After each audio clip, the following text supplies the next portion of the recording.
Right. So- They can also, I mean, I should think that in that time, some of them lose their jobs, et cetera. I mean, They And lose just- their, all right, you get in trouble Yeah, and put them right sometimes back your in boss again. knows that, you know, you're gonna get in trouble, but if you're in jail for that long, then you can lose your job and everything else.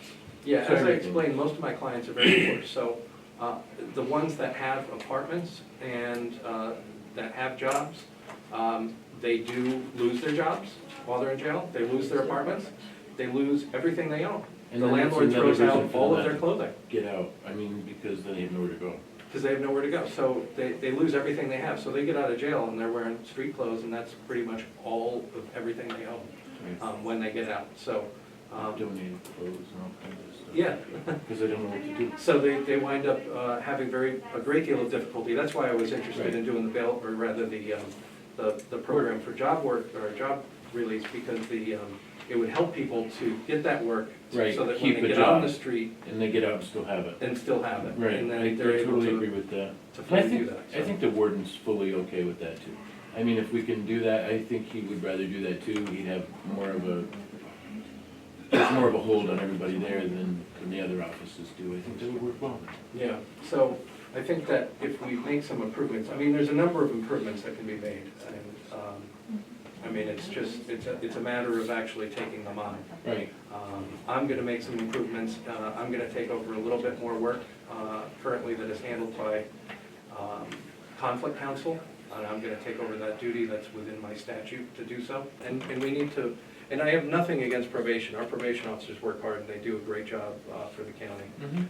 But they're an inappropriate vehicle for helping people after they get out. Their job is enforcement, it isn't, Right. it isn't We, assistance. so- we talked about that, we talked about that with Crystal yesterday, because, yeah, you're helping people along, and then all of a sudden, you're arresting them. Because they brought, I mean, like, so it puts a block in between things, so you're right, there needs to be a little bit of a break. There needs to be some space Yeah. there. That's Yeah. what we're trying to do. So if they break the law, then I mean, so it's, Yeah, it's and I'll a just, tough spot. and just to give you an idea, again, these are statistics that are available from the state. The violators, the people who violate probation and parole, you would think that most of them violate by committing a crime. Right, They do not.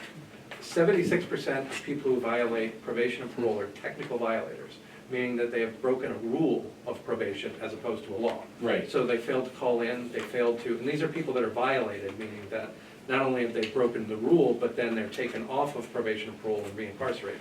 So 76% of those people are reincarcerated for breaking a technical rule of probation for simple things like failing to call in.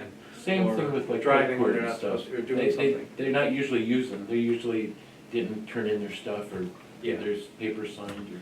Yeah, so, That makes so sense. we're not, I understand the law and order aspect, and I'm a law and order type of guy. I think, you know, you do your time, you did your crime, you do your time.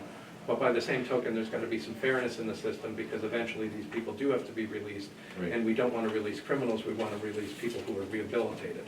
So, we need more of that rehabilitation put into the system and less of the, punishment. So I think there's gotta be some Right. sort of, balance there, but.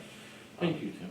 I appreciate all your help, and you guys, have, all three of you, have been extremely supportive over the past year. You know a lot of the stresses that I've been under, and I come in and I do complain to you guys quite a bit. Well, we're glad, we wanna know what's going on. Um, But prior to you coming here, honest to goodness, I got at least 2 or 3 letters a day from prisoners. I might get 1 or 2 a week now, and not complaints, they're just, you know, why, yeah, they talk about their sentence and complaints about the jail or the water or the food, or, but it's not all about the public defender anymore, so I mean, it's I pretty. can't fix those things. No, I know you can't. So we appreciate In your that, so spare time. you've taken a lot of stress from us too, so.